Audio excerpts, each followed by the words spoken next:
कोई मोबाइल पे फेसबुक चला के जाग रहा है, कोई व्हाट्सएप पे चैटिंग करके जाग रहा है,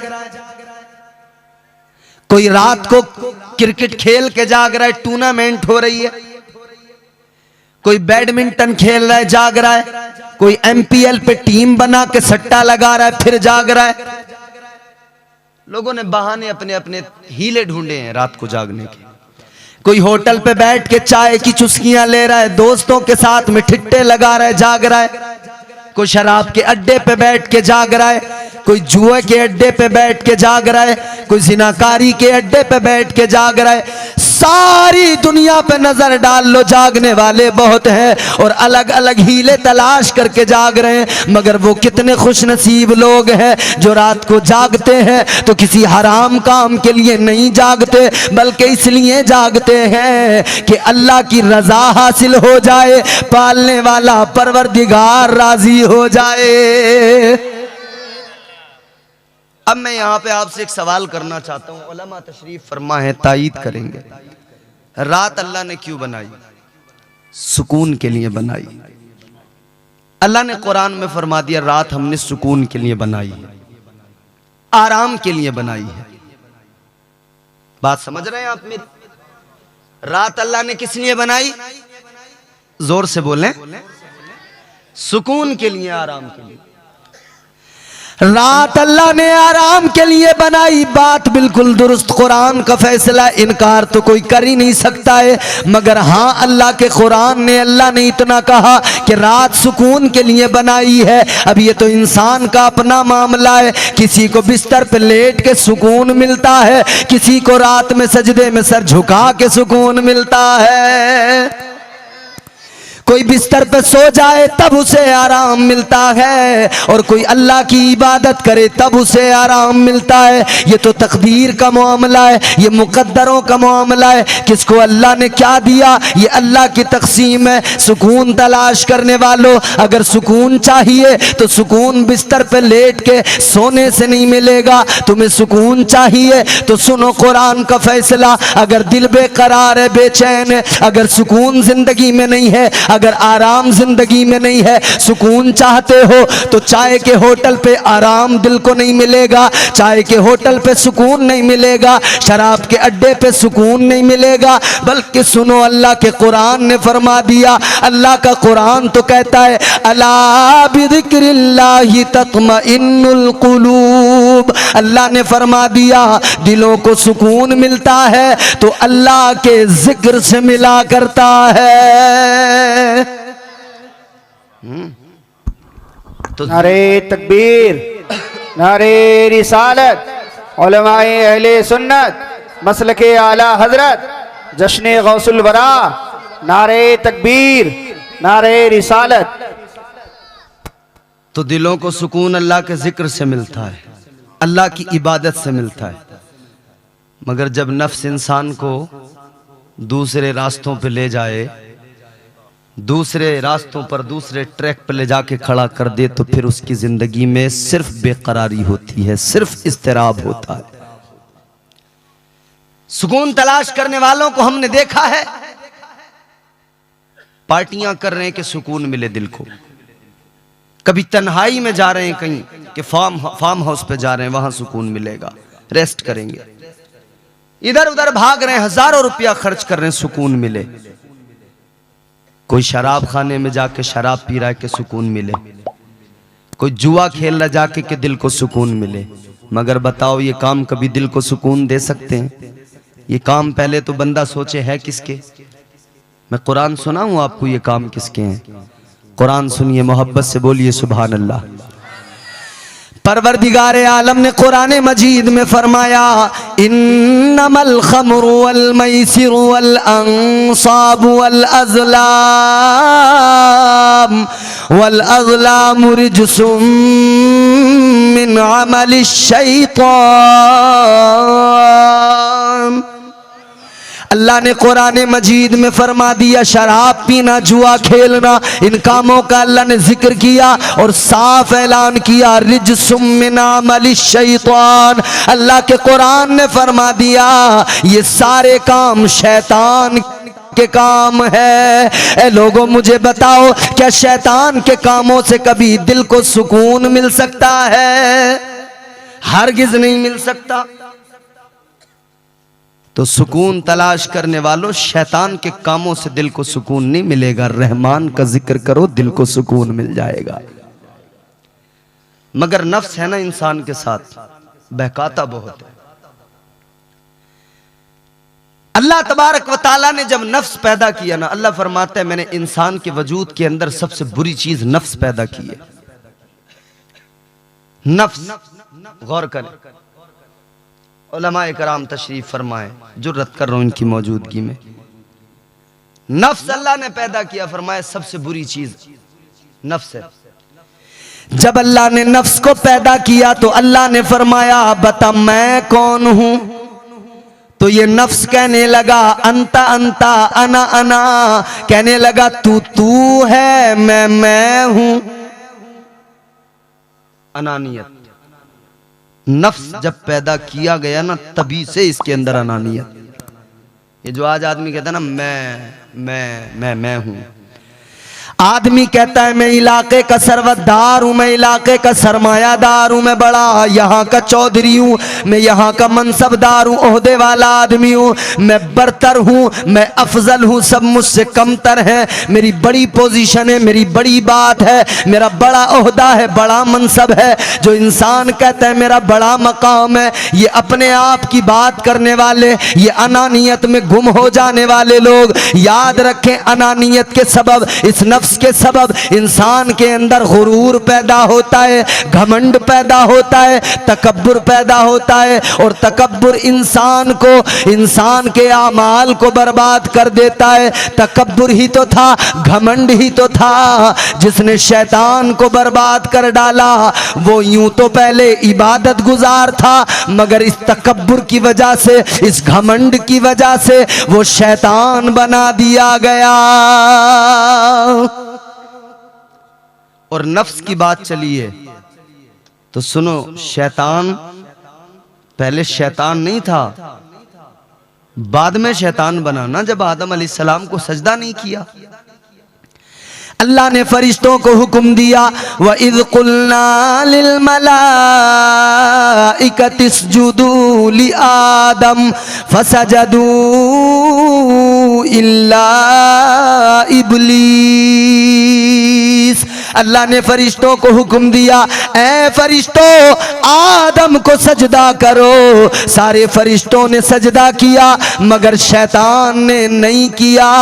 अल्लाह ने लानत का तोक इसके गले में डाल दिया, अपनी बारगाह से निकाल दिया, मरदूद बना दिया। ईमानदारी से बताओ, आज हम गुनाह करें, कहते शैतान ने बहका दिया। कल शैतान ने अल्लाह का हुक्म नहीं माना, किसने बहकाया? तो फरमाया गया शैतान को उसके नफ्स ने बहकाया था। तो एक शैतान तो हर वक्त साथ है, वो है नफ्स। ये शैतान तो हर वक्त साथ है ना, इससे हर वक्त जंग है। वो जिसका नाम अज़ाज़ील था, उसे शैतान बनाया इसी नफ्स ने। इसी नफ्स की वजह से वो उसके अंदर गुरूर पैदा हुआ, घमंड पैदा हुआ। यही नफ्स है। तो अल्लाह ने इसे जब पैदा किया, फरमाया बता मैं कौन हूं? कहने लगा अंता अंता अना अना, या अल्लाह तू तू है, मैं हूं। अल्लाह ने फरिश्तों को हुक्म दिया, ऐ मेरे फरिश्तों इसे लेकर जाओ, जहन्नम में डाल दो, इसे अजाब दो। 300 साल तक उस पर अजाब किया गया, जहन्नम में जलाया गया। और बाज रिवायात के मुताबिक 1000 साल तक जहन्नम में डाल के रखा, अजाब दिया गया। उसके बाद में अल्लाह ने फिर बुलाया, फरमाया बता मैं कौन हूं? ये नफ्स फिर कहने लगा अंता अंता, अना अना, तू तू है, मैं हूं। इतना अजाब हुआ 300 साल तक या 1000 साल तक, फिर भी नहीं माना, फिर भी वही अनानियत, फिर भी वही चीज। ऐ मेरे अजीजों गौर करो। उसके बाद में फिर अल्लाह ने फरिश्तों को हुक्म दे दिया, परवरदिगार आलम ने फरमा दिया फिर इसे ले जाकर डाल दो दोज़ख में, फिर जहन्नम में डाल दो, अजाब दो। फिर ले जाकर डाल दिया गया, फिर इतना ही अजाब दिया गया, 300 साल या 1000 साल तक जहन्नम में रखा गया। फिर लाया गया अल्लाह की बारगाह में। अल्लाह ने फिर इस नफ्स से फरमाया बता मैं कौन हूँ। फिर इसने यही जवाब दिया तू है, मैं हूं। अल्लाह ने फरमाया अच्छा। फिर परवरदिगार आलम ने फरिश्तों को हुक्म दिया ऐ फरिश्तों ये नफ्स है नहीं मानने वाला, लिहाजा एक काम करो इस पर भूख का बोझ डाल दो, फाकों का बोझ डाल दो, इबादतों का बोझ डाल दो, रोज़ों का बोझ डाल दो, बंदगी का बोझ डाल दो। जब ये सारा बोझ डाला गया फिर अल्लाह ने फरमाया बता मैं कौन हूँ। फिर यही नफ्स था कहने लगा तू मेरा खुदा है, तू मेरा मालिक है, तू परवरदिगार है।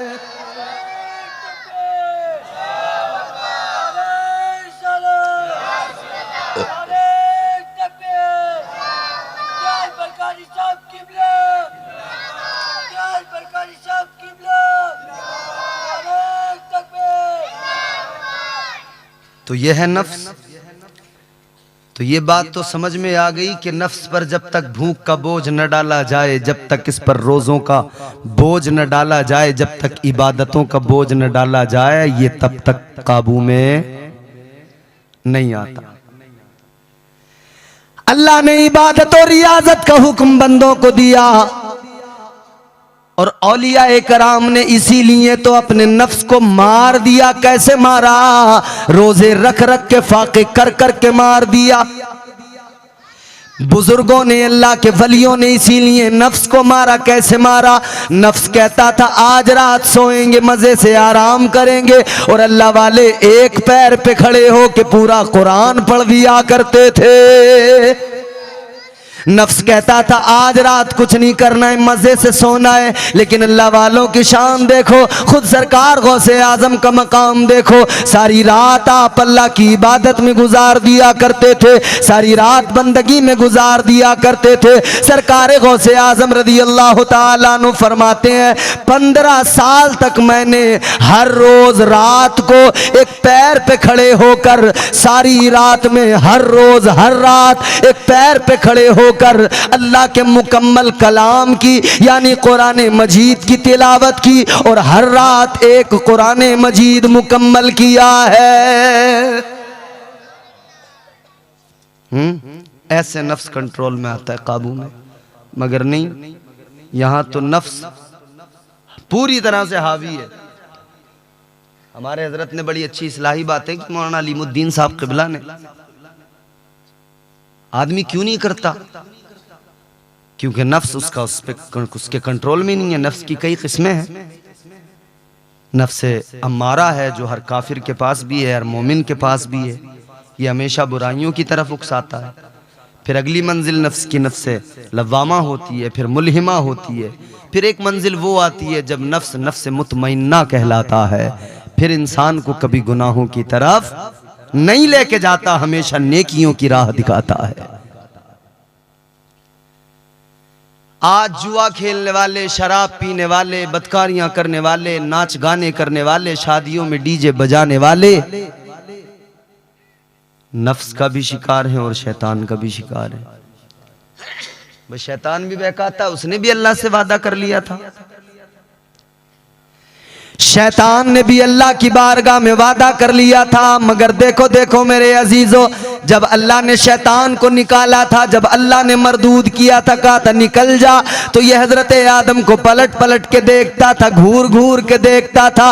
अल्लाह तबारक व तआला ने फरमाया ऐ शैतान मेरे आदम को ऐसे क्यों पलट पलट के देखता है? कहने लगा ये आदम ही तो है जिसकी वजह से मैं मरदूद हो गया, ये आदम ही तो है जिसकी वजह से मेरी इबादतें चली गई, मेरी सारी नमाजें सजदे चले गए। अल्लाह तबारक व ताला ने फरमाया क्या कहना चाहता है? कहने लगा या अल्लाह आदम से दुश्मनी हो गई, आदमियत से दुश्मनी हो गई, सारे इंसानों से दुश्मनी है। कहने लगा अल्लाह तेरी बारगाह में एक मारूजा है। अल्लाह ने फरमाया क्या है? कहने लगा या अल्लाह गुजारिश इतनी सी है, ए मेरे मौला, ए मेरे परवरदिगार, मैं तुझसे इतना कहना चाहता हूँ या अल्लाह तू मेरी उम्र को तवील कर दे, उम्र लंबी कर दे।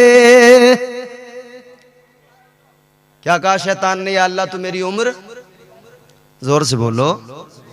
अच्छा इसलिए नहीं बुलवा रहा कि मुझे कोई आपसे बुलवाने में मजा आ रहा है, नहीं, इसलिए बुलवा रहा हूं कि आप बोलते रहें तो आपको बात पूरी तरह समझ में भी आती रहे और आपके हर बात दिमाग में घर कर जाए। बरगे ही ना पे लिखता हूं मैं दर्द दिल की बात, शायद के रफ्ता रफ्ता लगे दिल रुबा के हाथ। अंदाजे बयां गर्चे बहुत शौक नहीं है, शायद के तेरे दिल में उतर जाए मेरी बात। शैतान कहने लगा या अल्लाह मेरी उम्र को तवील कर दे, लंबी कर दे। अल्लाह ने फरमाया जा तेरी उम्र को लंबा किया जा रहा है, तवील किया जा रहा है। अल्लाह ने फरमा दिया जब तक हजरत इज़राइल अलैहिस्सलाम, हजरत मीकाईल अलैहिस्सलाम जो सूर फूकेंगे, अल्लाह ने फरमाया जब कयामत का पहला सूर फूका जाएगा तब तक की तुझे उम्र दी जाती है। कितनी उम्र दी शैतान को? कयामत का पहला सूर जब तक फूका जाएगा उम्र दे दी अल्लाह ने। अब ये शैतान आते आते कहने लगा या अल्लाह मैं तेरे बंदों को बहकाऊंगा।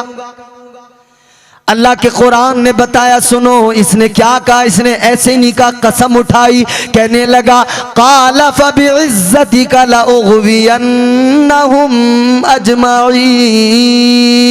कहने लगा या अल्लाह तेरी इज्जत की कसम है तेरे बंदों को बहकाता रहूंगा, तेरे बंदों को गुनाहों की दावत देता रहूंगा, नेकियों के रास्तों से हटाता रहूंगा, बुराइयों के रास्तों पे डालता रहूंगा। अल्लाह ने फरमाया जा तू आजमा ले, जा तू पूरी कोशिशें कर ले। अल्लाह ने फरमा दिया कुछ मेरे बंदे ऐसे होंगे तू लाख कोशिशें कर लेना मगर तेरे बहकावे में नहीं आएंगे, तू उन्हें बहका नहीं सकता है। लेकिन हाँ कुछ बंदे ऐसे होंगे जो बहक जाएंगे, तू बहकाएगा वो गुनाह भी कर लेंगे। मगर अल्लाह ने फरमा दिया सुन ले मैं अपने उन बंदों के लिए तौबा का दरवाजा खोल दूंगा। वो गुनाह तो कर लेंगे मगर जब नादिम होंगे और तौबा करेंगे दो आंसू लेकर मेरी बारगाह में आएंगे, मैं उन्हें अपनी रहमत की आगोश में ले लूंगा और उनके सारे गुनाहों को मुआफ कर दूंगा।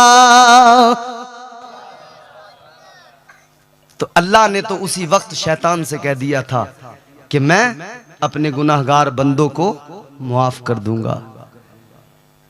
बंदा रब की बारगाह में आए तो सही, अल्लाह की रहमतें तो बुला रही हैं। परवरदिगार तो बड़ा करीम है, उसकी रहमतें बुला रही हैं, बंदा आए तो सही। अल्लाह ने तो फरमा दिया या अय्युहल इंसानु मा गर्रका बिरब्बिकल करीम। अल्लाह ने फरमाया ओ गाफिल इंसान इधर उधर भटकने की जरूरत नहीं है, गुनाह हो गए कोई बात नहीं, दो नदामत के आंसू लेके आ जा, फिर तू आकर देखेगा तेरा रब कितना करीम है, वो मुआफ करने वाला है नहीं रब करीम? है नहीं करीम? बोलो। एक बुजुर्ग की बारगाह में कोई इंसान था तो उससे कहा कि एक बात बता, अगर मैदान महशर में तेरी मां पे तेरे फैसले को अल्लाह छोड़ दे, सुन रहे ना आप लोग तवज्जो से? फरमाया कि एक बात बता कि अगर मैदान महशर में तेरा फैसला तेरी मां पर छोड़ दिया जाए, कि तेरी मां को इख्तियार दे दिया जाए, वो चाहे तो तुझे जन्नत में भेज दे, वो चाहे तो तुझे दोजख में भेज दे, तो बता तेरी मां क्या करेगी? कहने लगा हजरत माँ तो माँ होती है, बड़ी मोहब्बत करती है, बड़ा प्यार करती है, माँ कब चाहेगी कि बेटा जहन्नम में जाए, माँ कब चाहेगी कि बेटा जहन्नम में जले, उस पर अजाब हो। कहा हज़रत अगर माँ को मेरी इख्तियार दिया अल्लाह ने और माँ पे फैसला छोड़ा, अगर अल्लाह ने माँ को हुक्म दे दिया कि तू इसे भेज जहाँ भेजना है, जन्नत में या दोज़ख में, तो कहा हज़रत माँ तो हर हाल में जन्नत में ही भेजेगी, हर हाल में जन्नत में ही भेजेगी।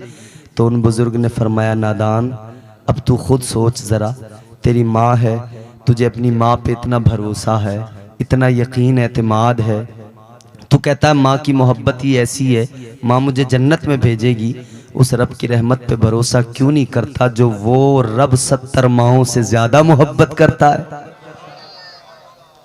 ये एक माँ अगर इस पे फैसला छोड़ा जाए तो तुझे यकीन है कि ये माँ मुझे जन्नत में भेजेगी।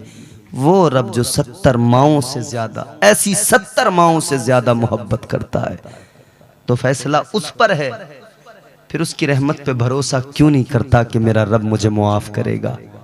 उसकी रहमतें तो बुला रही हैं, तू चल तो सही।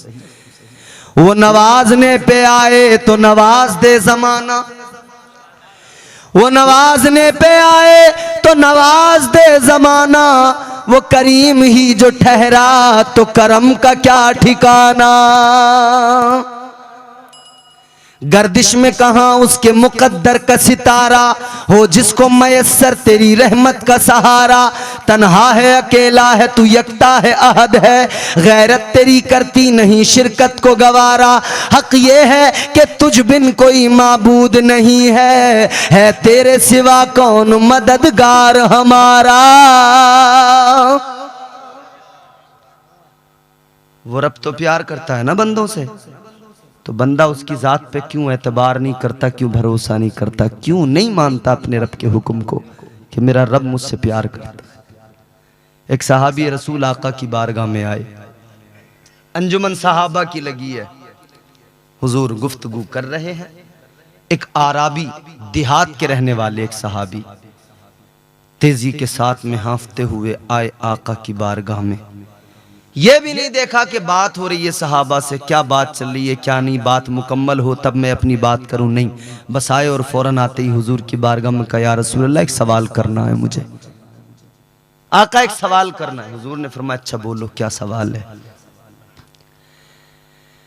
साहब ये रसूल अल्लाह के नबी की बारगाह में अर्ज करने लगे या रसूल अल्लाह, ऐ वालिए कायनात है ताजदारे मदीना, ऐ मेरे आका मैं इतना मालूम करने आया हूँ, इतना बता दीजिए कि कल बरोज़े क़यामत, कल मैदान महशर में हिसाब कौन लेगा, हिसाब कौन लेगा। इतना सा सवाल है।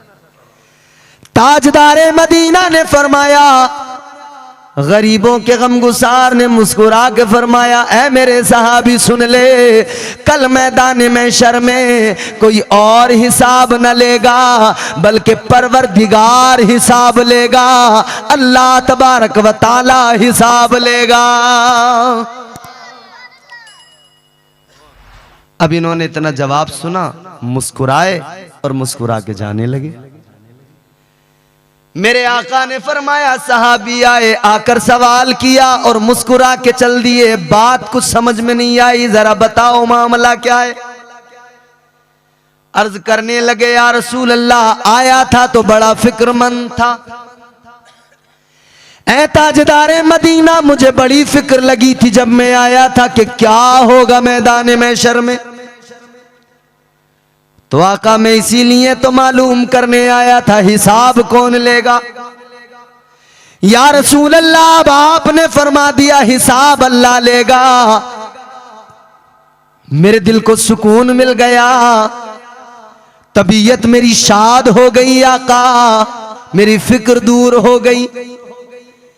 या रसूल अल्लाह, आपने फरमा दिया मैदान महशर में हिसाब अल्लाह लेगा। मेरी फिक्र दूर हो गई, इसलिए आका कि हिसाब वो खुदा लेगा जो अपने बंदों से 70 माओं से ज्यादा प्यार करता है। हिसाब वो अल्लाह लेगा जो करम किया करता है बंदों पर। हिसाब वो अल्लाह लेगा जिसने फरमा दिया अन्नी अनल गफूरुर रहीम। हिसाब वो अल्लाह लेगा जिसने फरमाया नहनु अक़रबु इलैहि मिन हब्लिल वरीद। हिसाब वो अल्लाह लेगा जो बंदों से इस दर्जा प्यार करे कि बंदा जितने भी गुनाह कर ले, एक बार 2 आंसू लेके आए, अल्लाह लम्हों में मुआफ कर दे। तो मेरा यकीन है, मेरे दिल को सुकून मिल गया, मेरा अल्लाह मुझे मैदान महशर में जरूर मुआफ करेगा।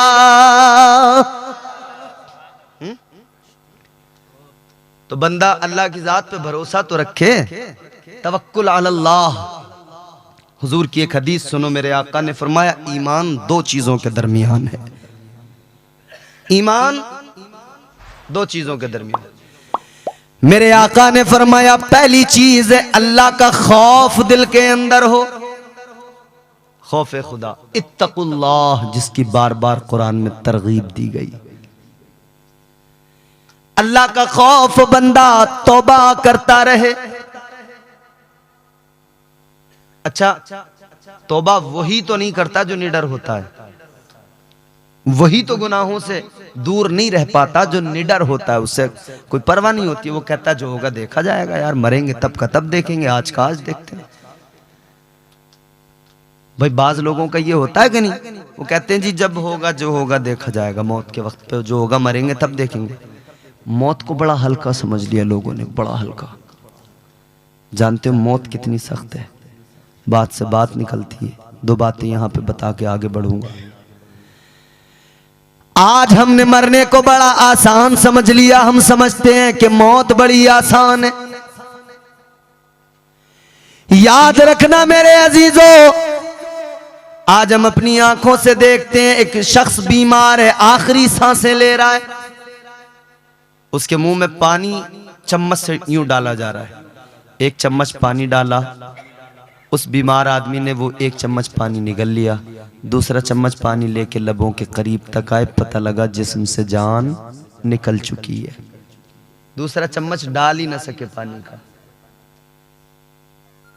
इमाम साहब क़िबला मौलाना ज़हीर साहब तशरीफ फरमाए, अक्सर बुलाया जाता होगा तस्कीन के लिए, सूरह यासीन वगैरह पढ़ने के लिए, ये उलमा जाते रहते हैं। क्या होता है, 1 चम्मच पानी हल्क में डाला, हल्क से उतर गया, दूसरा डालने वाले थे, जिस्म से जान निकल गई। हमने समझा यार 2 सेकंड लगते हैं मरने में, हद है 5 सेकंड, 10 सेकंड, 1 मिनट, इतनी देर में मर गए, कोई मसला ही नहीं है, बड़ा आसान है मरना। सुनो मैं बताता हूं, मेरी तरफ देखो मेरे भाई, मेरी तरफ देखो।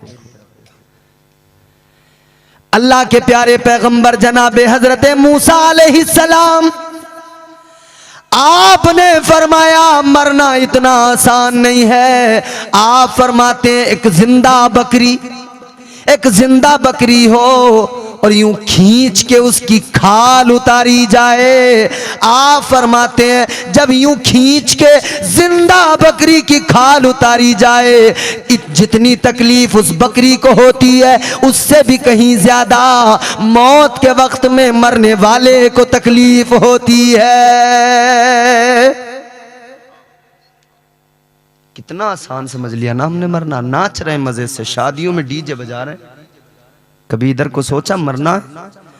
काला जिब्रील अलैहिस्सलाम या मोहम्मद सल्लल्लाहु अलैहि वसल्लम इश्मा शिता फ़इन्नका मय्यितुम व अहबिम मन शिता फ़इन्नका मफ़ारिक़ुहु व अमल मा शिता फ़इन्नका मज्ज़ियुम बि। अल्लाह के नबी की बारगाह में ताइरे सिदरा अदब का मुरक्का बन के आए, जिब्राइल अमीन आए, आकर अर्ज करने लगे या रसूल अल्लाह अपनी उम्मत को बता दीजिए अल्लाह ने जिंदगी अता की है, जो सांसें अता की हैं, चाहे जैसे जिंदगी गुजारे मगर इतना याद रखें एक दिन मरना जरूर है। कोई नहीं बचा सकता मरने से। और फरमाने लगे, कहने लगे या रसूल अल्लाह, जैसा अमल दुनिया में किया होगा वहां योमे हिसाब वैसा ही मामला होगा। अच्छे अमाल तो अच्छी जजा, अमाल अच्छे नहीं तो फिर वही सजा। तो मौत के वक्त में तकलीफ ये है मेरे भाई, हजरत मूसा अलैहिस्सलाम ने अल्लाह की बारगाह में अर्ज किया, मौला इतना बता कि मौत के वक्त में मरने वाले को तकलीफ कितनी होती है। अल्लाह ने फरमाया कैसे समझना चाहते हो? अर्ज करने लगे मौला मिसाल से समझा दे। अल्लाह तबारक व तआला ने फरमाया ए मूसा, एक परिंदा लेके आओ, हांडी के अंदर रख दो, नीचे से आग लगा दो, ऊपर से परिंदा हांडी में रखकर उसका ढक्कन बंद कर दो। अब हांडी ऊपर है, नीचे आग रोशन है, इधर आग रोशन है। अब उस परिंदे की हालत क्या होती है? न उसे मरने दिया जा रहा है, न उसे जीने दिया जा रहा है। उसकी तकलीफ क्या होती है? अल्लाह ने फरमाया ऐ मूसा, जो तकलीफ उस परिंदे को उस वक्त में होती है उससे कहीं ज्यादा मौत के वक्त में मरने वाले को तकलीफ होती है। समझ रहे हैं भाई? यह है तकलीफ मौत के वक्त की, बड़ा सख्त मरहला है। हुजूर ने फरमाया कि जब मरने वाला तकलीफ में होता है ना, तो तकलीफ तो इस कदर होती है, इस कदर होती है कि वो चाहता है मैं सबको बता दूं चीख चीख के, मगर उसे इजाजत ही नहीं। वो चीख के चिल्ला के किसी अपने अजीज को, रफीक को बता भी नहीं सकता कि मैं हूं किस परेशानी में, उसे इजाजत भी नहीं। मरने वाला मर जाता है कभी कभी, तो मरने वाला जब तकलीफ बर्दाश्त नहीं कर पाता सोचता बताऊं, मगर बता नहीं पाता, बता नहीं सकता। मनशाए रब है, इम्तिहान गाह है ना ये दुनिया, आजमाइश है यहाँ पर। और जानते हो ये तो हजरत आदम अलैहिस्सलाम की रूह से अल्लाह ने पहले ही मुआहदा करवा लिया था। इंसान की रूह ने मुआहदा किया अल्लाह से, या अल्लाह मैं तैयार हूं आजमाइशों के लिए। पढ़ूं कुरान? सुनोगे? या खत्म करें? जोर से बोलें सुभान अल्लाह। अल्लाह तबारक व तआला ने कुरान मजीद में फरमाया इन्ना अरदनल अमानता अलस समावाति वल अर्द फअबैना अन यहमिलनहा व अशफक़न मिनहा व हमलहल इंसान। जमीन अल्लाह ने बनाई, आसमान अल्लाह ने बनाया, पहाड़ अल्लाह ने बनाए, मगर अल्लाह ने इनको बना के इनसे फरमाया है जमीन आसमान ए पहाड़, मैं अपनी अमानत का बोझ तुम पर डालना चाहता हूं। इन्होंने इनकार कर दिया, इन्होंने मना कर दिया, या अल्लाह हम इस अमानत के बोझ को उठा नहीं सकते। जमीन आसमान पहाड़ इन्होंने इनकार किया, तो वो बोझ किसने उठाया? व अशफक़न मिनहा व हमलहल इंसान। जमीन ने मना किया, आसमान ने मना किया, पहाड़ों ने मना किया, मगर इंसान ने कहा या अल्लाह ये इंसान है जिसे तूने बनाया है, या अल्लाह तेरी अमानत को ये संभालेगा, इस बोझ को ये इंसान उठाएगा। अब ये अमानत कौन सी है जो उसको उठाने की बात की? ये कौन सी अमानत है? मुफस्सिरीन इकराम ने इसकी तफसीर करते हुए फरमाया कि ये अमानत जो है ना, बाज मुफस्सिरीन ने फरमाया कि ये अल्लाह की इबादत है, यानी ये अमानत है अल्लाह की, इसका बोझ इंसान ने उठा लिया। मगर हजरत काजी सनाउल्लाह पानीपती आप फरमाते हैं कि अगर ये इबादत है और इसके बोझ को इंसान ने उठाया है, तो ये इबादत सिर्फ इंसान ही नहीं करता बल्कि फरिश्ते भी करते हैं। इबादत तो फरिश्ते भी करते हैं, और तस्बीह तो कायनात का हर जर्रा अपने अपने तौर पे अपने अपने तरीके पे कर रहा है। कायनात की हर शय रब का जिक्र करती है, रब की तस्बीह बयान करती है। सबकी आवाजें अलग अलग, सबकी तस्बीहात अलग अलग।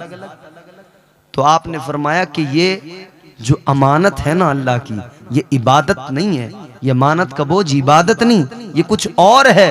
तो हजरत काजी सनाउल्लाह फरमाते हैं कि ये जो अल्लाह की अमानत का बोझ है, ये दर हकीकत ये इश्क इलाही की अमानत का बोझ है। ये इश्क हकीकी अल्लाह के इश्क की अमानत का बोझ है जो इंसान ने उठाया। अल्लाह तबारक व ताला ने इंसान से कहा तू मेरी अमानत के बोझ को उठाने को तैयार है, मगर ए इंसान सुन ले, इस इश्क में बड़ी आजमाइशें देनी पड़ेंगी। इस इश्क के लिए इम्तिहान भी होंगे, आजमाइशों में भी डाला जाएगा। इंसान ने कहा मौला आजमाइश के लिए तैयार हूँ। आदम अलैहिस्सलाम की रूह ने कहा ए मौला, इंसान हर आजमाइश से गुजर जाएगा, हर इम्तिहान से गुजर जाएगा, और इसलिए गुजर जाएगा कि मामला तेरी मोहब्बत का है, मामला तेरे इश्क का है। या अल्लाह तेरा इश्क सीने में बसाएगा, हर इम्तिहान से गुजर जाएगा। अल्लाह ने फरमाया जन्नत से निकाला जाएगा, तो इंसान ने कहा तैयार हूँ मौला। अल्लाह ने फरमाया कि 300 बरस रोना पड़ेगा, या अल्लाह उसके लिए भी तैयार हूँ। अल्लाह ने फरमाया कभी इब्राहिम बना के आग में डाल दिया जाएगा, या अल्लाह उस इम्तिहान के लिए भी तैयार हूँ। अल्लाह ने फरमाया कभी यूसुफ बना के कुएं में डाल दिया जाएगा,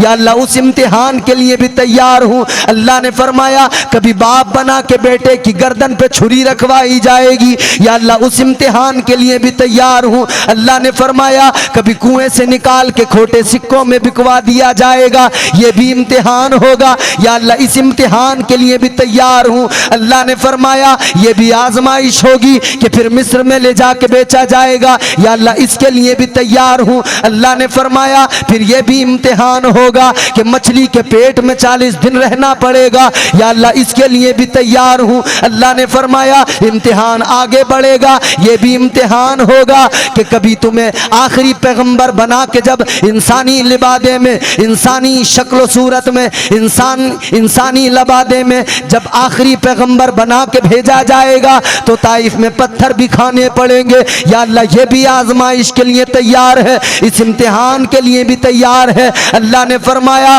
कभी बिलाल बना के आजमाया जाएगा, सीने पे पत्थर रख दिए जाएंगे, गर्म रेत पर लिटा दिया जाएगा, या अल्लाह इस इम्तिहान के लिए भी तैयार। अल्लाह ने फरमाया कभी मदीना छोड़ के करबला जाना पड़ेगा, या अल्लाह ये भी इम्तिहान इश्क में दिया जाएगा, इस आजमाइश के लिए भी तैयार है। अल्लाह ने फरमाया ए मेरे बंदे ए इंसान, नेज़े पे चढ़ के अल्लाह के कुरान की तिलावत करनी पड़ेगी, कुरान सुनाना पड़ेगा, या अल्लाह इस इम्तिहान के लिए भी तैयार है। तो अल्लाह ने भी फरमा दिया ए इंसान सुन ले, तू इम्तिहान देने को तैयार है, तू इश्क में आजमाइशों के लिए तैयार है, तो मैं भी तेरा खुदा हूँ। तुझे अशरफ बना के फरिश्तों से सजदा न करा दूँ, तो मुझे भी अपना खुदा न कहना।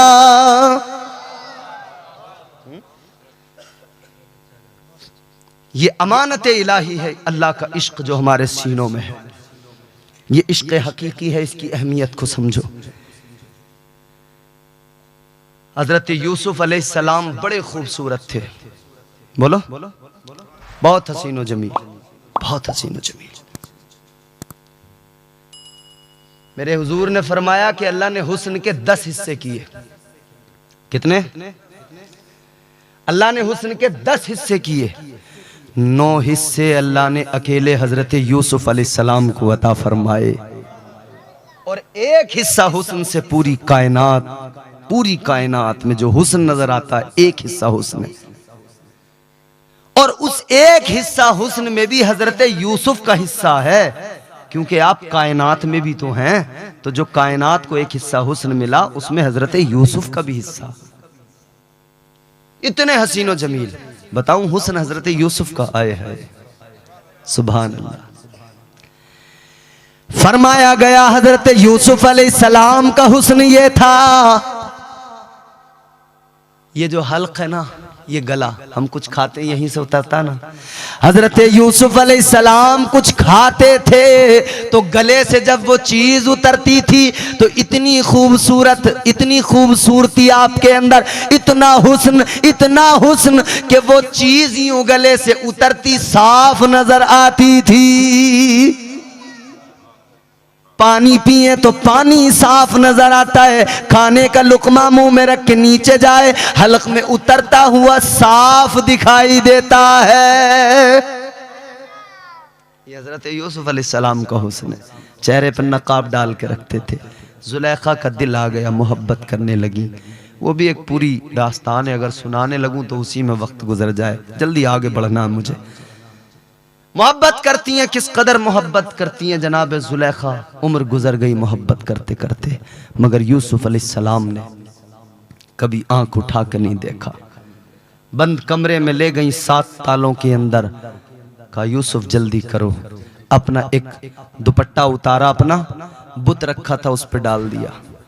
तन्हा है, हजरत यूसुफ हैं, जुलेखा, 7 ताले लगे हैं, 7 तालों के अंदर जुलेखा है, अपनी ख्वाहिश पूरा करना चाहती हैं। बुत रखा हुआ है, उस पर पर्दा डाल दिया, दुपट्टा डाल दिया, कपड़ा डाल दिया। कहने लगी यूसुफ जल्दी करो। अल्लाह के प्यारे पैगंबर जनाब यूसुफ अलैहिस्सलाम ने फरमाया ये तूने बुत के ऊपर कपड़ा किस लिए डाला? कहने लगी इसलिए डाला कि कपड़ा डाल दिया, ये पहले देख रहा था, मुझे हया आ रही थी, अब मैंने कपड़ा डाल दिया, अब नहीं देखेगा। अल्लाह के प्यारे पैगंबर जनाब यूसुफ अलैहिस्सलाम ने फरमाया ऐ जुलेखा ये तेरा खुदा है, कपड़ा डाल दो नहीं देखता, मेरा खुदा तो वो है कि वो 7 तालों के अंदर भी देखता है। कब तेरा खुदा देखे न देखे मेरा रब, ये इश्क हकीकी है।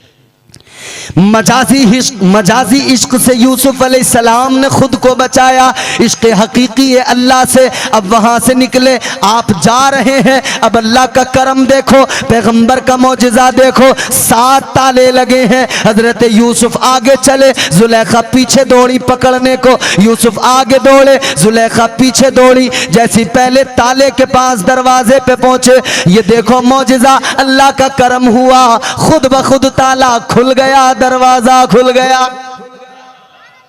आगे बढ़े, दूसरे दरवाजे पे खुद ताला खुला, दरवाजा खुला, तीसरे दरवाजे पे ताला खुला, दरवाजा खुला, चौथे दरवाजे पे ताला खुला, दरवाजा खुला। हजरत यूसुफ आगे बढ़ते गए, 7वें ताले पे पहुंचे, इधर ताला खुला, इधर जुलेखा ने पीछे से दामन पकड़ लिया, दामन पकड़ा तो दामन फट गया, इधर ताला खुला, दरवाजा खुला। सामने जुलेखा का शोहर सामने जनाब यूसुफ अलैहिस्सलाम इधर खड़े हैं और सामने जुलेखा का शोहर अजीज मिस्र खड़ा है, मिस्र का बादशाह खड़ा है। कहने लगा यूसुफ आगे तुम हो, पीछे जुलेखा, तन्हाई के अंदर, तन्हाई के आलम में मेरी बीवी के साथ मामला क्या है? तो अल्लाह के पैगंबर ने फरमाया कि मैंने कुछ गलत नहीं किया और ना मैं कर सकता हूं, जुर्म इसका है। जुलेखा ने इल्जाम लगा दिया, जुलेखा ने इल्जाम लगा दिया। ऐ खालिक कुल आप अपनी हिकायत का गवाह तू, दुनिया के हर एक राज की साथ का गवाह तू। आदम को जो सजदा न किया हुक्म पे तेरे, इबलीस की बेदाम हिमाकत का गवाह तू। ईसारे खलीली में तेरा हुक्म आया था, इकरार ज़बीही की इताअत का गवाह तू। बेजुर्म जुलेखा की वो तोहमत के बहाने जिंदान में यूसुफ की हिरासत का गवाह तू। अजीज मिस्र ने कहा यूसुफ अगर बेकसूर हो तो गवाह लेके आओ, गवाह लाओ, बेगुनाही साबित करो। कौन था गवाह वहां पर? कोई भी तो नहीं था ना। हाँ था, एक गवाह, एक बच्चा था। हजरत यूसुफ अलैहिस्सलाम ने एक जानिब नजर डाल के देखा, एक छोटा सा बच्चा है जो बोल नहीं सकता, बेजबान। बेजबान से मुराद बोल नहीं सकता, शीरखार बच्चा, शीरखार बच्चा। जनाब यूसुफ अलैहिस्सलाम ने फरमाया ये जो बच्चा है ये मेरी सदाकत की गवाही देगा। बादशाह कहने लगा, अजीज़े मिस्र कहने लगा, ए यूसुफ ये बताओ क्या ये शीरखार बच्चा बोल सकता है? ऐसा कभी नहीं होता है यूसुफ, बच्चे कभी बोला नहीं करते, शीरखार बच्चे कभी बात नहीं किया करते। हजरत यूसुफ ने फरमाया ये बात तो सही है, नहीं बोलते, मगर जब बात मौजिज़े की आए, जब बात अल्लाह के करम की आए और उसकी कुदरत की आ जाए तो ये तो बच्चा है, जमीन के जर्रे बोलने लग जाते हैं। हजरत यूसुफ अलैहिस्सलाम ने बच्चे की तरफ इशारा किया, बच्चा बोलने लगा। बच्चे ने कहा, ए अजीज़े मिस्र बादशाह, यूसुफ का दामन देख लो, अगर पीछे से फटा है तो कसूर जुलेखा का है, अगर आगे से फटा है तो कसूर यूसुफ का है। जब दामन देखा गया पीछे से फटा था, अजीज़े मिस्र भी समझ गया कि कसूर यूसुफ का नहीं, जुलेखा का कसूर है। मगर वो अजीज़े मिस्र था और बात उसकी बीवी की थी, तो फिर भी हजरत यूसुफ को ही जिंदान में डाला गया। मगर खैर उसके बाद वाले तमाम हालात तफसीर में हैं और आपने शायद सुने भी होंगे। फिर ख्वाब की ताबीर बताई और वो उसके बाद में जब आप आए, आखिरकार वो वक्त आया कि हजरत यूसुफ अलैहिस्सलाम को अल्लाह ने बादशाहत अता कर दी, मिस्र का बादशाह बना दिया। जुलेखा ने सारी जवानी सारी जिंदगी यूसुफ अलैहिस्सलाम से मोहब्बत की, मगर यूसुफ अलैहिस्सलाम मिल न सके, उन्हें हासिल न कर सकी। जवानी चली गई, बुढ़ापा आ गया। जवानी जाती है तो बड़ी तकलीफ होती है मेरे भाई, बुढ़ापा आता है ना, जवानी जाती है। देखो 3 चीजें हैं जो मौत की निशानियां हैं, खबर है ये, इत्तला है ये, कासिद है ये बताने आते हैं कि अब वक्त आ रहा है। जुलेखा जब बूढ़ी हो गई तो इन्हें लगा अब तो टाइम गुजर गया, मेरा जिंदगी मेरी गुजर गई। मगर अफसोस, रोती थी, कहती थी मैंने सारी जिंदगी यूसुफ से मोहब्बत की मगर मुझे यूसुफ नहीं मिला, यूसुफ से मोहब्बत की मगर यूसुफ नहीं मिला। मगर मेरे अजीजों, अल्लाह तबारक व ताला ने उसकी कुदरत तो देखें, उसके राज तो देखें, कौन समझ सकता है उसकी कुदरत को। फिर वही जुलेखा है, अल्लाह ने करम फरमाया, हजरत जुलेखा को अल्लाह ने जवानी भी हजरत यूसुफ के सदक़े में अता फरमाई। दोबारा अल्लाह ने जवानी भी अता फरमाई और हजरत यूसुफ को भी हुक्म दे दिया, ए यूसुफ इसका इम्तिहान भी पूरा हुआ, अब इससे निकाह कर लो, शादी कर लो। मगर हजरत जुलेखा ने जब ये मामलात देखे, जवानी मिल गई, अल्लाह का करम देखा, उसकी अताएं देखी, उसकी नवाजिशात देखी, तो सजदे में सर झुका लिया, इबादत में लग गई।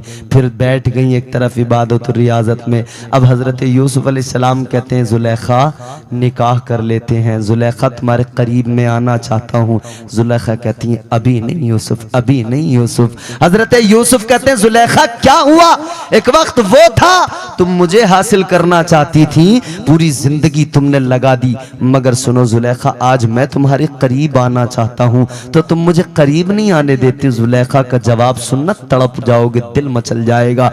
जनाबे जुलेखा ने कहा ए यूसुफ मैंने तुम्हारा हुस्न देखा था, तुम्हारा हुस्न देखा तो गिरविदा हो गई, तुम पर दिल आ गया, तुमसे मोहब्बत करने लगी। ए यूसुफ मैंने तुम्हारा हुस्न देखा, तुमसे प्यार करने लगी, लेकिन यूसुफ जब मैंने तुम्हारे रब के जलवों को देख लिया, तुम्हारे रब के जलवों का दीदार कर लिया, तो मुझे पता लग गया यूसुफ इतना हसीन है तो यूसुफ के रब का क्या आलम होगा। अब मेरी निगाहों में यूसुफ का हुस्न नहीं बल्कि यूसुफ के खुदा के जलवे रहते हैं।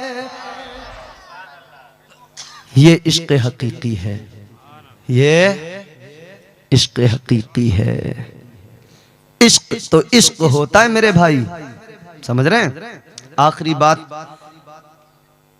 हाँ मुझे हजरत का हुक्म मिला हुआ है तो मैं उस पर अमल करूंगा इंशाअल्लाह। मैं चाहता हूँ थोड़ी सी और 2-4 बातें बता के बस गुफ्तगू को समेट लेते हैं अब, और उसके बाद में इंशाअल्लाह फिर आगे जो भी हो।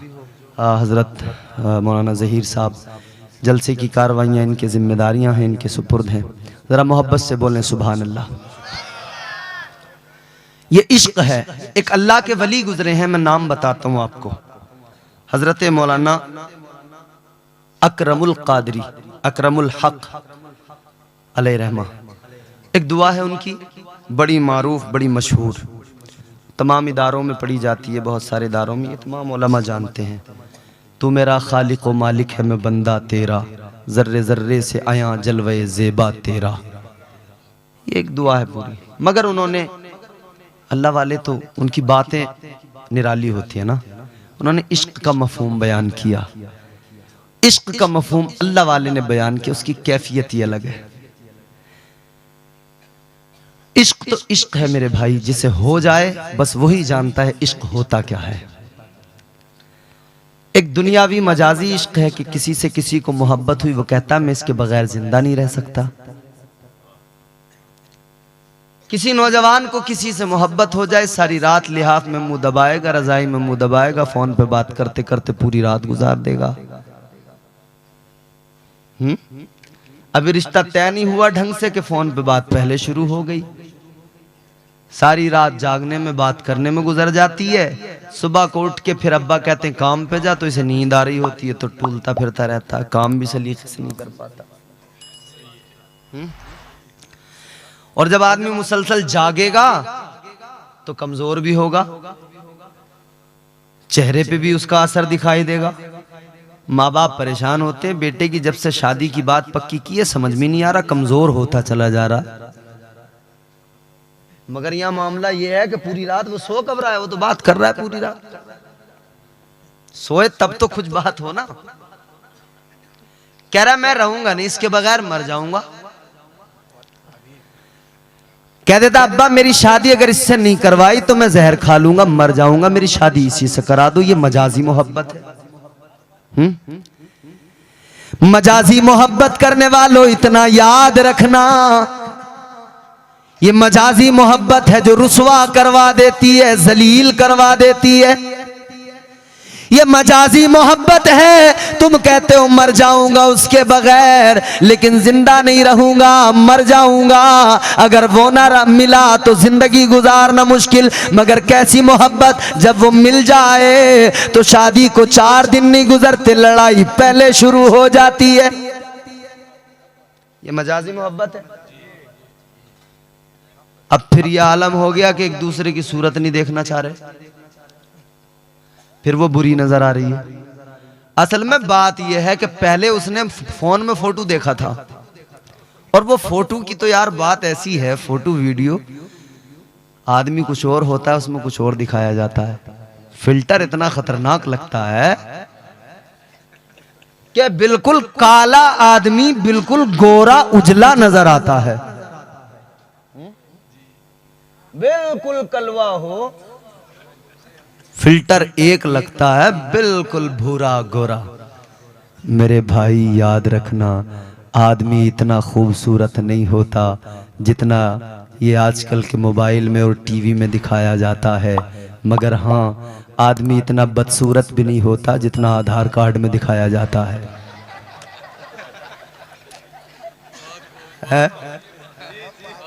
बोले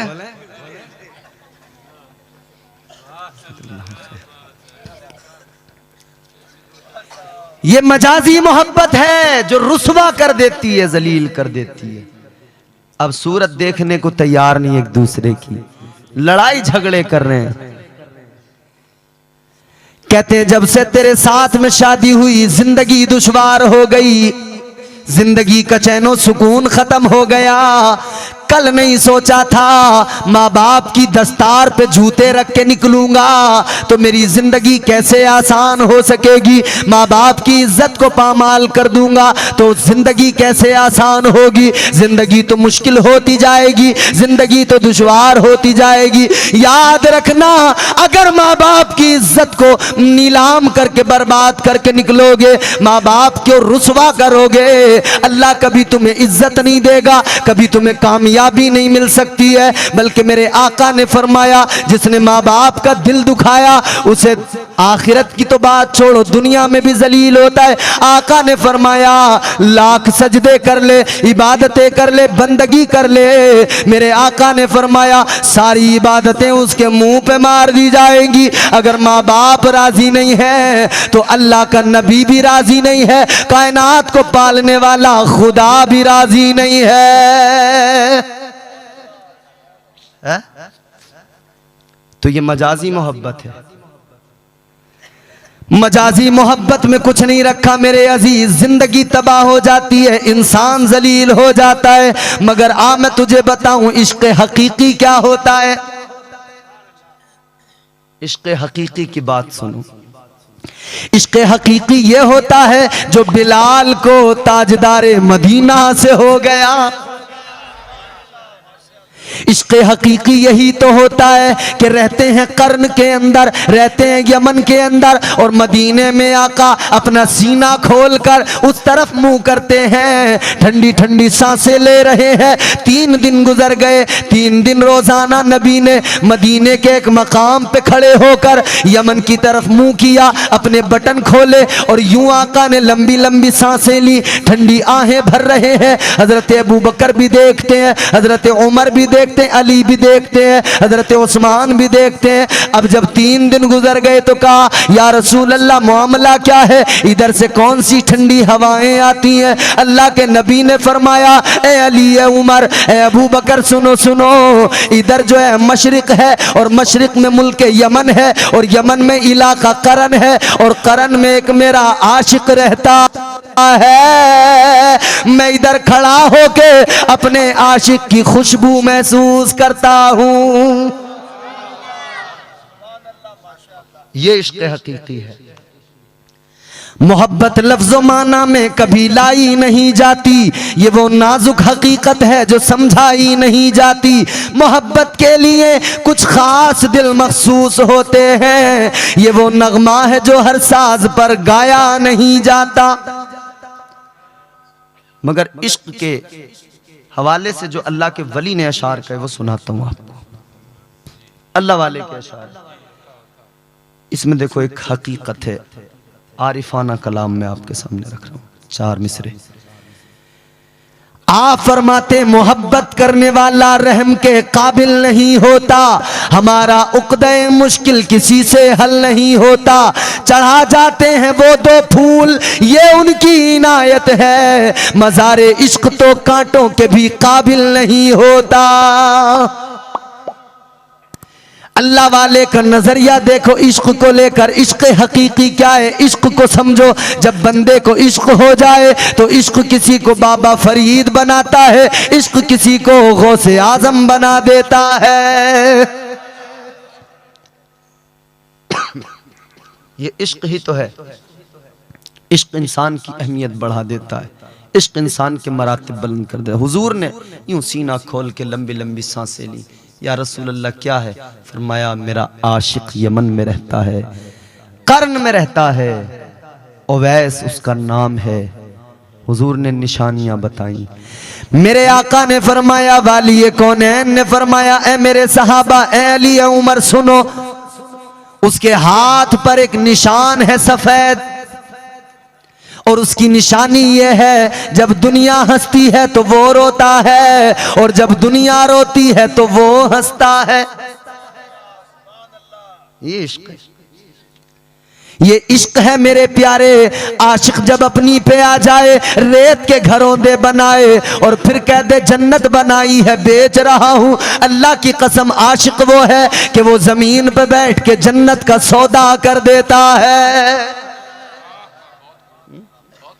आदमी यार बने तो सही सच्चा आशिक, इश्क करे तो सही अल्लाह से, अल्लाह के महबूब से। हजरत वैसे करनी माँ की खिदमत करते, कभी आका से नहीं मिले। माँ बीमार बूढ़ी है, माँ बीमार बूढ़ी है, रोते हैं मगर आंसू बहाते हैं, आका को याद कर कर के रोते हैं। एक दिन माँ के पैर दबाते दबाते रोने लगे, इसलिए कि मदीना याद आ गया, इसलिए रोने लगे कि मदीने वाले की याद आ गई। और जिसे मदीना याद आता है फिर उससे मत पूछो उसके दिल की कैफियत होती क्या है, क्योंकि मदीने में मेरे आका हैं। तनी है नूर की चादर, बोलो सुभान अल्लाह। तनी है नूर की चादर मेरे सरकार आए हैं। तनी है नूर की चादर, तनी है नूर की चादर मेरे सरकार आए हैं। मची है धूम मुसिद्रा पर, मची है धूम मुसिद्रा पर मेरे सरकार आए हैं।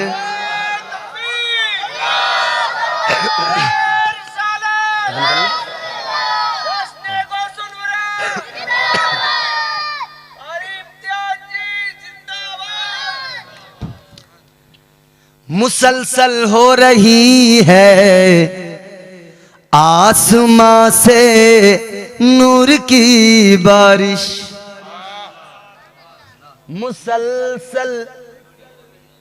बोलते बोलते मेरी आवाज इतनी मुतासिर है कि मैं नात को नात के तरीके से पढ़ नहीं सकता, बस सुना रहा हूं आपको मोहब्बत में। बस मुसलसल हो रही है आसमां से नूर की बारिश, मुसलसल हो रही है आसमां से नूर की बारिश। क्यों?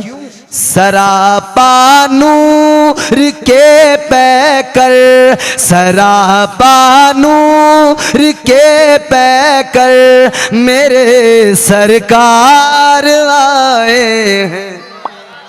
सरापा नूर के पैकर मेरे सरकार आए हैं। मची है धूम मुसिद्रा पर मेरे सरकार। जैसे मदीना याद आए वो तड़प जाए और वो रो रो के दुआ करे, आका की बारगाह में फिर मारूजा पेश करे तो यूं कहता है, मुकद्दर मेरा जगमगा दीजिए ना। जोर से बोलो और बुलंद आवाज से बोलो, मुकद्दर मेरा जगमगा दीजिए ना, मुकद्दर मेरा जगमगा दीजिए ना, मुकद्दर मेरा जगमगा दीजिए ना, किसी दिन मदीना दिखा दीजिए ना। मुकद्दर मेरा जगमगा दीजिए ना, किसी दिन मदीना दिखा दीजिए ना। हजरत वैसे करनी को मदीना याद आया, आका की याद आई, माँ के कदम दबा रहे हैं, रो रो के कह रहे हैं, अम्मा ऐ मेरी माँ मुझे आका की याद आई है, आका से मिलना चाहता हूँ, आका से दीदार करना चाहता हूँ, माँ मुझे इजाज़त दे दे। माँ ने कहा बेटा मैं बीमार हूँ, तू जाएगा इधर मेरा कौन ख्याल करेगा।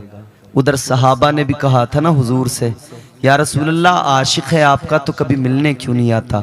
हुजूर ने फरमाया माँ की खिदमत जो करता है वो माँ की खिदमत की वजह से, माँ बीमार रहती है इसलिए मुझसे मिलने नहीं आता, मगर मेरी याद में रोजाना तड़पता रहता है। माँ की अहमियत भी बयान की गई। यहाँ माँ की इज्जत का भी अंदाज़ा लगता है, माँ की अहमियत का भी अंदाज़ा लगता है, माँ की अहमियत होती क्या है। हज़रत वैसे करनी रो रहे हैं माँ की कदमों में। माँ ने कहा बेटा बीमार हूँ, तू जाएगा मेरा ख्याल कौन करेगा। कहा माँ इसीलिए तो नहीं जाता, लेकिन एक दिन जब ज़्यादा बेकरार हुए, ज़्यादा तड़पे, इश्क ने मजबूर किया, तो माँ ने कहा बेटा तू चला जा। माँ ने कहा बेटा चला जा, मगर ख्याल रखना ज़्यादा देर न रुकना, जल्दी आ जाना, यूँ वापस आ जाना मिलकर।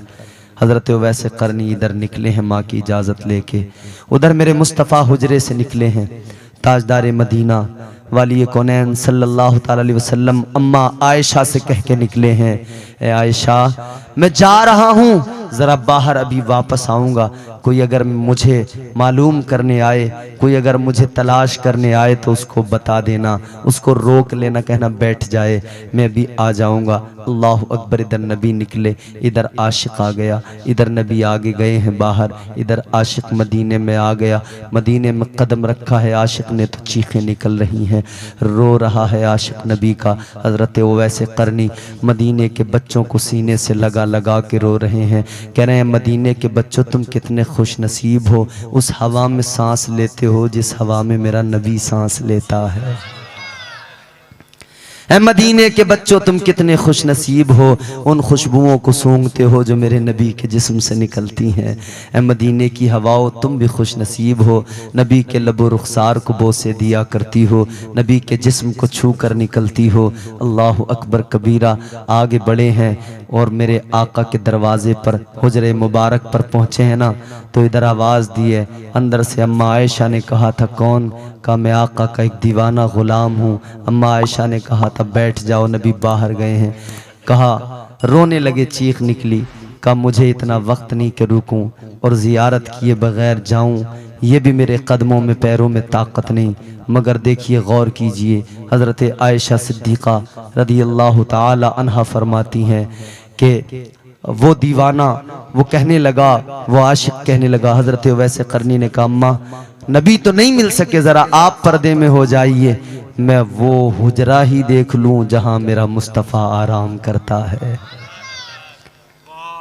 उस दरवेश ने, उस कलंदर ने उस हुजरे की जियारत की और चल दिया, माँ की खिदमत की वजह से चला गया। नबी आए, मुस्तफ़ा जाने रहमत ने खुशबू महसूस की।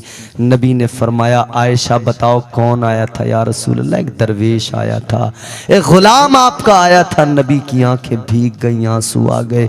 मुस्तफ़ा ने फरमाया आयशा वो मेरा सच्चा गुलाम है, मेरा सच्चा आशिक है।